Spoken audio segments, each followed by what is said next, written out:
am here to do my Technique a Week crafting club for the first time on Instagram. So I've been doing these for, I don't know, a month or so, 6 weeks on Zoom. And we had a great group there that I really enjoyed being able to see and interact with people a little bit more on Zoom.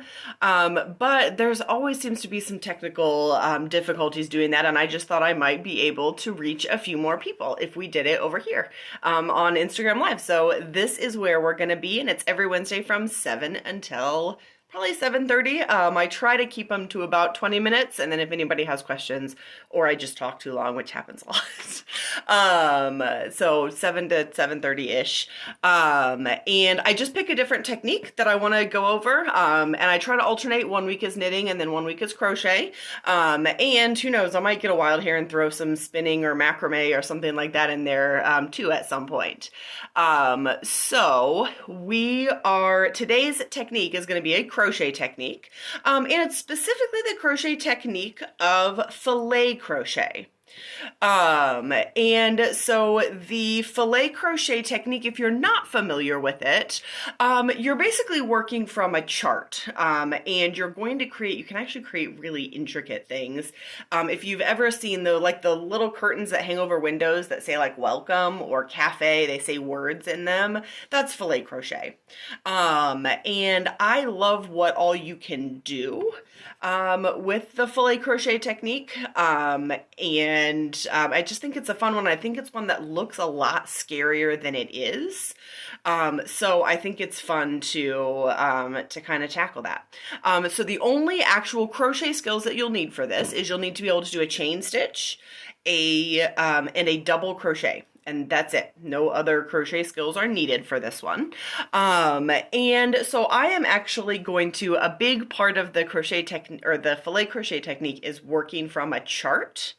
And because the printer doesn't like me very much, you will sense a common theme for me with technical difficulties. It's because technology and I do not get along. I was born in the wrong millennium, and so I constantly struggle with technology, but I can normally come up with creative solutions. So the creative solution for right now is going to be, instead of being able to hold up a chart to show you on paper because I couldn't get it to print, you're going to see it on my computer screen instead. So when we're working from a chart, this is going to be a very basic filet crochet chart that you're working from.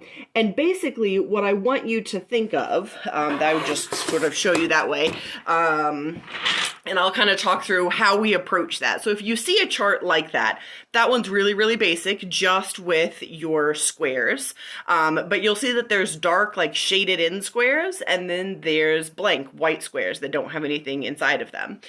So when you are getting ready to tackle a filet crochet project, the first thing you want to do is figure out where in the world in this chart am I supposed to start?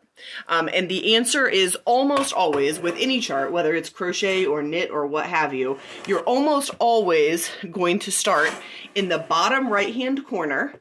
And the other trick is you're going to look for the smallest number. A lot of the time that's the number 1, but it kind of depends on where you are in your pattern.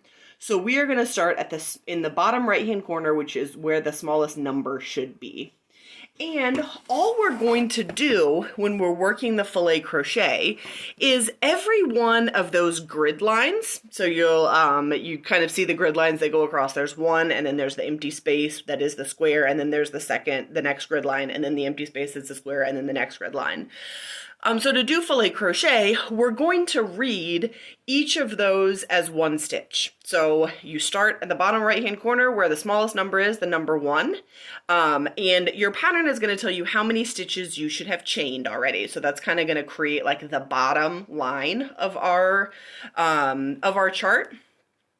And so for the particular pattern, the one that I am actually using as the example is my one of my original patterns called It's Not Square to Crochet.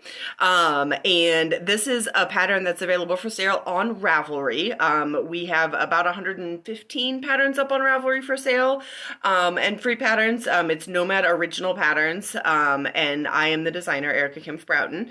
But there are lots and lots and lots of great filet crochet pieces up there. I just happen to be the one in charge of whether or not I can show this particular pattern, and since I wrote it, I say yes, it's okay. But when you're looking at filet crochet charts, you want to treat that every grid line, so you'll do the number of chains that the pattern tells you to. In this particular example, it is 39. You have 39 stitches across your piece. And then we're just going to treat every grid line as one stitch. So that first grid line that you first come to, that is going to be, we just do a double crochet. So every grid line is a double crochet. And then the stitch next to it, that is going to be, if that grid is filled in, we're going to do another double crochet. If that grid line, or if that grid is not filled in, it's the blank white, we're going to chain a stitch and then skip a stitch underneath. So we're creating either filled in boxes or open, like grid boxes, is what we're doing with that. So if we're looking at, like on this particular pattern, like row 3, it has 2 filled in boxes and then a bazillion blank boxes after that. And so when I'm looking right here, I've got, this is my first grid line. So that first stitch right here is my first grid line. And then my first box is filled in. So I've got a double crochet right next to that. And then this is my next grid line. And then I've got a filled in box next to that. And then this is my next grid line. And then I've got an open box. So I chain one and skip one and do a double crochet. And I've got a million open boxes in a row. So I do that a bunch of times. Chain one, skip one, double crochet. Chain one, skip one, double crochet. And so that's creating, like, this is a filled in box. And this is a filled in box, and then open box, open box, open box. And you go all the way across, so you can count on your pattern, how many empty boxes are there, and then you can count on your piece as you're going, how many empty boxes do I get? And so you can see how this, this piece, you're starting to see the bottom of the piece. Wait, come back, come back, come back. There we go. You're starting to see, like, the first 2 lines of this are all filled in boxes. Every single one is filled in all the way across. And then rows 3 and 4 are, you've got the 2 filled in boxes at the beginning, the blank boxes all the way across, and the 2 filled in at the end. And then we'll start on the next row. We'll have 2 filled in, 2 blank, and then a bunch filled in, 2 blank, 2 filled in. So you just work up. And generally in something like this where you go to the end of the row and turn around and come back, your chart you're going to read in that same way. So you always start a chart row where the number is and work the other way. So row 1, you start here and work across that way. The number for row 2 is here. You start here and work back across that way. 3 and work across that way, 4 and work across that way. So the numbers being on alternate sides of the chart are telling you that you're going to read the chart. First chart is going to go right to left and then left to right, and you're going to come back and forth this way. And that's just because that's how you work your piece. You get to the end of the row and then you turn around and come back. So that's the way the chart works.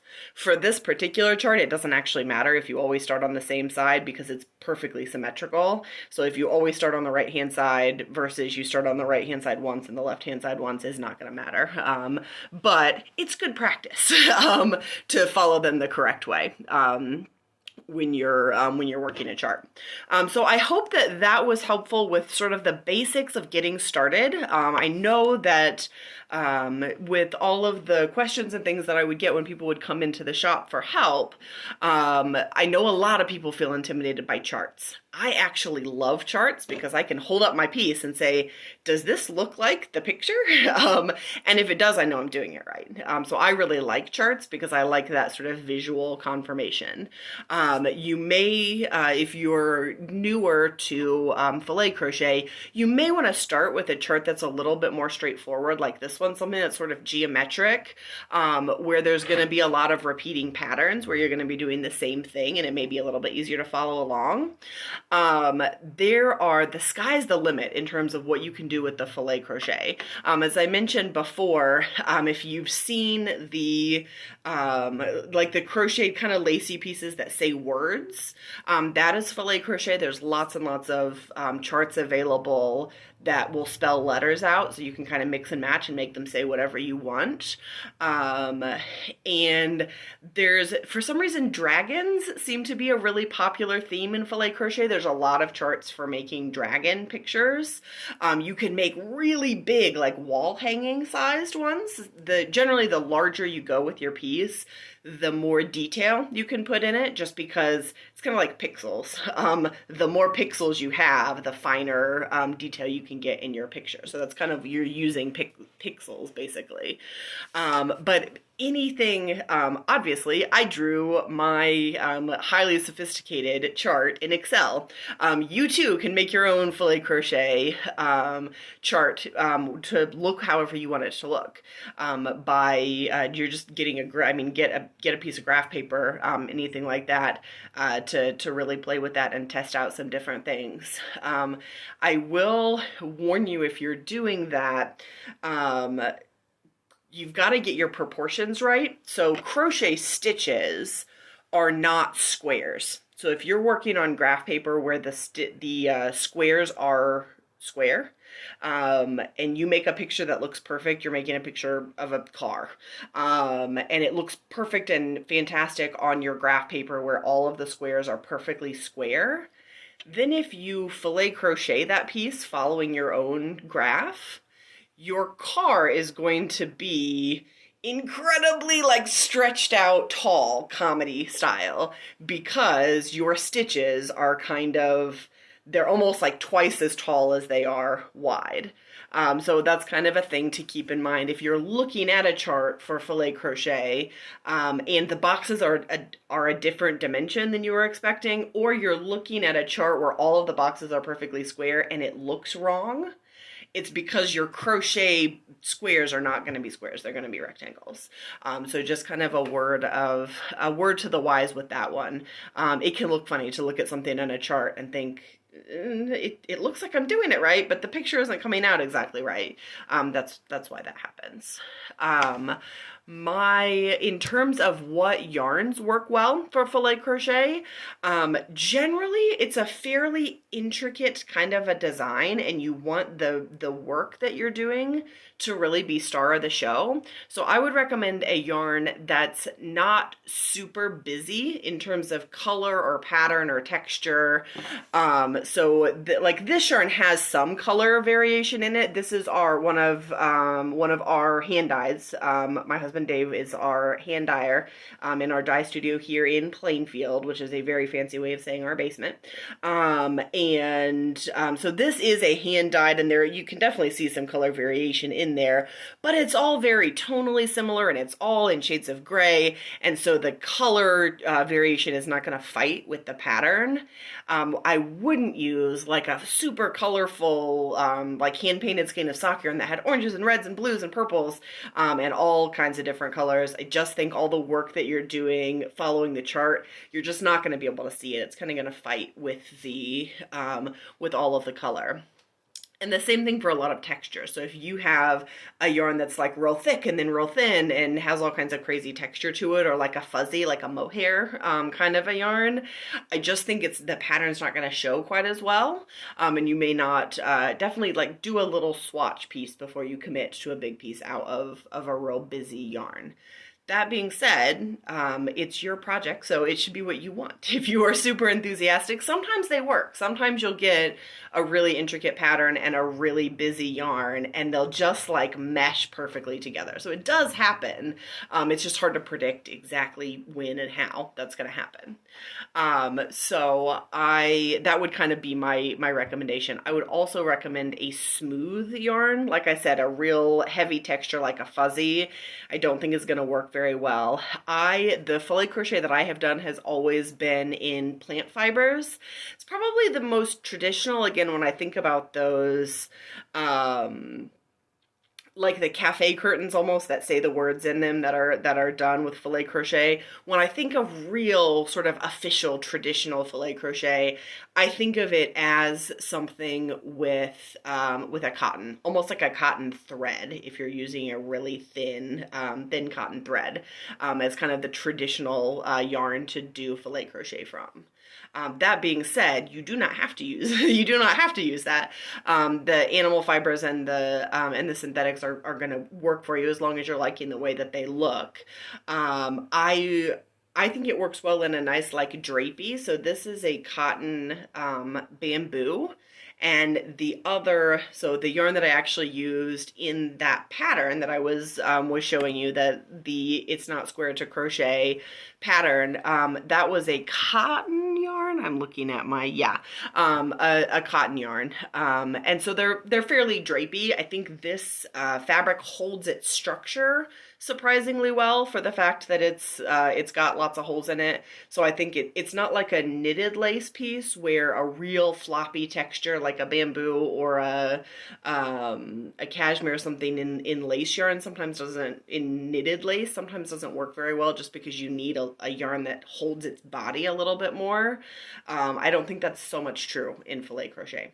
I have a vision of making this scarf again in the gelato and making each square, like bullseye square section, a different color of the different colors of gelato. But I have a lot of thoughts and they don't always happen.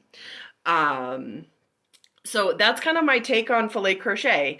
I did have a quick scroll through to give you guys some other pattern recommendations. If you think this looks really neat, I want to try this, but I want to see what my other options are, or that scarf is not speaking to me. And I found a crochet designer named Maria Merlino, Merlino, and her stuff is up on Ravelry, and it looks like she also has her own website as well, and she does like funny filet crochet pieces. So she has some of the traditional things, but there's dragons and there's words and there's geometric stuff, but then there was like one that was like traditional boy like boxer brief things, and it was like crocheting for men. So some of them were funny. I was just kind of scrolling through to see what options were, and several of hers I thought, oh, that's nice. I would like that. So that would be my my recommendation for a place to start. But what I did was I went to Ravelry and to the pattern search, and I just typed filet crochet and just scrolled. And there was like 170 pages of patterns. So there's a lot available. Find something that speaks to you, or just make a little, like a coaster size piece, just to play with it. If the technique is interesting to you, but you're not sure you want to commit, just do a small piece. You have permission. just do something little. I love the idea of making something to hang in window, so that as the light shines through the more open, holy section, you get that play. So I don't know what, if there were more hours in the day, there would be a lot more knit and crochet decor in my house. It's something I have lots of plans for and haven't ever actually gotten around to doing. So I hope that was useful. If anybody has any questions for me, please feel free to drop them below. Thank you everybody who's telling me that I'm looking fabulous. I put on lipstick for the first time in a year and a half. And my 5-year-old daughter was very impressed. She had literally never seen me put on lipstick before, and she was like, "What's happening? What's going on?" So she of course wanted the lipstick, and now it will be all over everything. But like I said at the beginning, if you missed the start, this is something that I have been doing, this Technique a Week craft club. It's something that I've been doing for a good couple of weeks now, and I just switched over. This is the first time doing it on Instagram Live. So I do, if I can figure out how to upload this video to YouTube. I will be doing that, so that other people can watch it and maybe find things a little bit easier. If you like hearing me talk, I have been putting more things up on YouTube, just a little tiny bit. I did a garden tour today. I'm very obsessed with the garden at the moment, if you haven't noticed, if you followed along on our social media thing. So I did a little garden tour and put that up today on YouTube. So I'm planning to do a little bit more, like once a month, maybe a cooking thing. There's a couple of bread baking videos I'd put up on there, a little bit. So I'm doing a little bit more with the YouTube thing. But thank you guys for joining me here, and just holler if you've got any questions for me or questions about the pattern, anything like that. Last time, it is on Ravelry for sale. It's Not Square to Crochet. Scarf by me, Erica Kim Sprouton, in the Nomad Original Patterns sort of tab. So that's all. If nobody's got any questions, I will see you guys next week, 7 o'clock on Wednesday.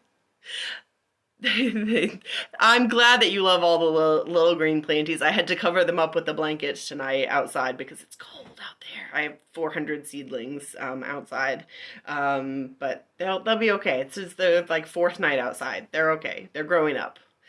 All right. Bye-bye.